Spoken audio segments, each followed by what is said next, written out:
بسم اللہ الرحمن الرحیم۔ السلام علیکم ناظرین، میں ہوں جام سیف اللہ راہگیر اور آپ دیکھ رہے ہیں ہمارا مخصوص پروگرام۔ میں اس وقت روہیلا والی کی دھرتی پر موجود ہوں۔ ایک مظلوم شخصیت میرے ساتھ بیٹھے ہوئے ہیں، سید عارف حسین شاہ صاحب، ادھر روہیلا والی کے مقامی ہیں۔ ان سے پوچھتے ہیں کہ مسئلہ کیا ہے۔ جو مسئلہ ہے وہ انہی کی زبانی سے سنیں گے۔ ہماری پوری کوشش ہوگی جو حقائق ہیں وہی آپ تک پہنچائے جائیں، نہ میں اپنی طرف سے کوئی ایڈ کرنا چاہوں گا۔ ہاں البتہ اتنا ضرور ہے کہ وہ جو سوال انہوں نے مجھے بتایا ہے، جس معاملے کو سمجھنے کے بعد جہاں تک یہ ممکن ہے کہ کوئی سوال ان کے ذہن میں رہ گیا ہے کہ مطلب وہ جواب نہیں دے رہا، تو وہ سوال ضرور میں ان سے کروں گا۔ اس سوال کا جواب ان کی اپنی صوابدید پہ ہے، میں اس کا کوئی ذمہ دار نہیں ہوں۔ شاہ صاحب، سب سے پہلے تو میں آپ کو اپنے پروگرام میں خوش آمدید کہتا ہوں۔ آپ اپنا تعارف کروا دیجئے پہلے، اس کے بعد۔ میرا نام سید عارف محمود شاہ ہے۔ میں نے روہیلا والی میں مکان بنایا 2003 میں۔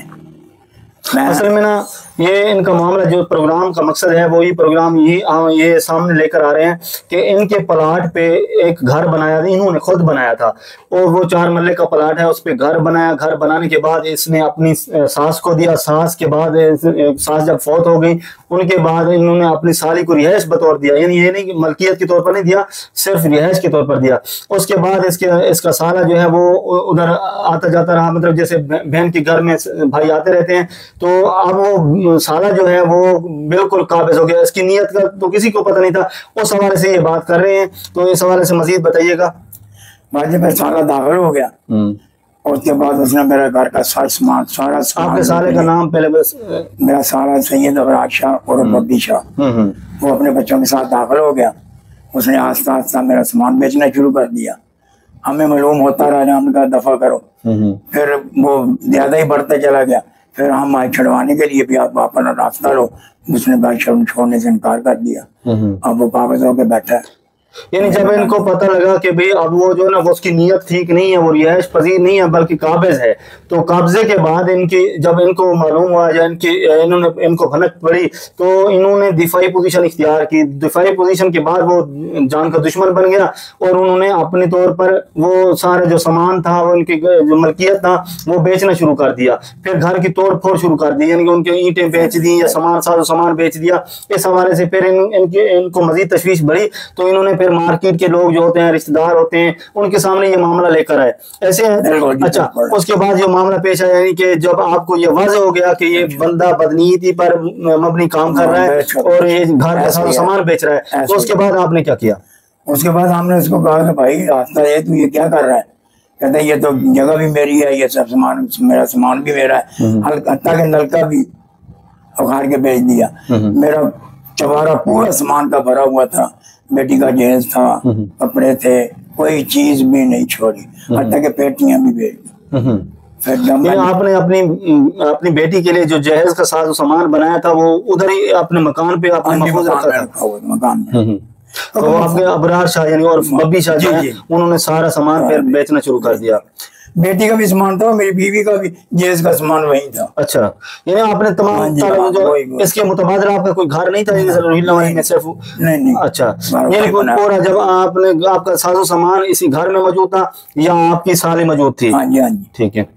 محفوظ جگہ تھی۔ ہم نے کہا یہاں کوئی خطرہ نہیں ہے، یہاں سائڈ میں بڑا سارا رہتا ہے، ہم پردیش میں رہتے ہیں، چلو وفاظ رہے گی۔ وفاظ کا نتیجہ یہ نکلا کہ سالے کو اندر داخل ہوا، اس کے بعد ہر چیز اس نے بیچ دی، فروخت کر دی۔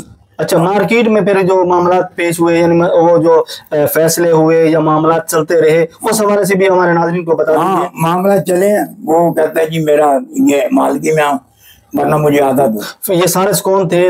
مطلب یہ عمر فاروق سی، رانا عمر فاروق، جو رانا منور انجمن تاجران جو صدر ہے مارکیٹ کا، رانا منور سی، رانا منور چودھری، رانا منور یہ سی۔ اور تو بعد تیرے پٹھان سی سامنے والے، بڑے سال تقریباً 15-20 فیصلے ہوئے، اینڈ کسی پاسے بھی قابو نہیں آیا۔ اور سالسوں نے کیا فیصلہ کیا؟ انہوں نے فیصلہ کیا بھائی کرو باہر نکل۔ یعنی وہ آپ نے پھر یہ جب معاملہ چلے تو پھر ثابت ہو گیا کہ وہ مکان آپ کا ہے اور یہ خواہ میں قابض ہو رہا ہے، پھر انہوں نے فیصلہ کیا کہ آپ جو ابرار شاہ ہے وہ اس گھر سے چلا جائے۔ بے شک ہر ایک نے یہی کہا کہ اب تیری بہن کا گھر ہے، تو نکل جا،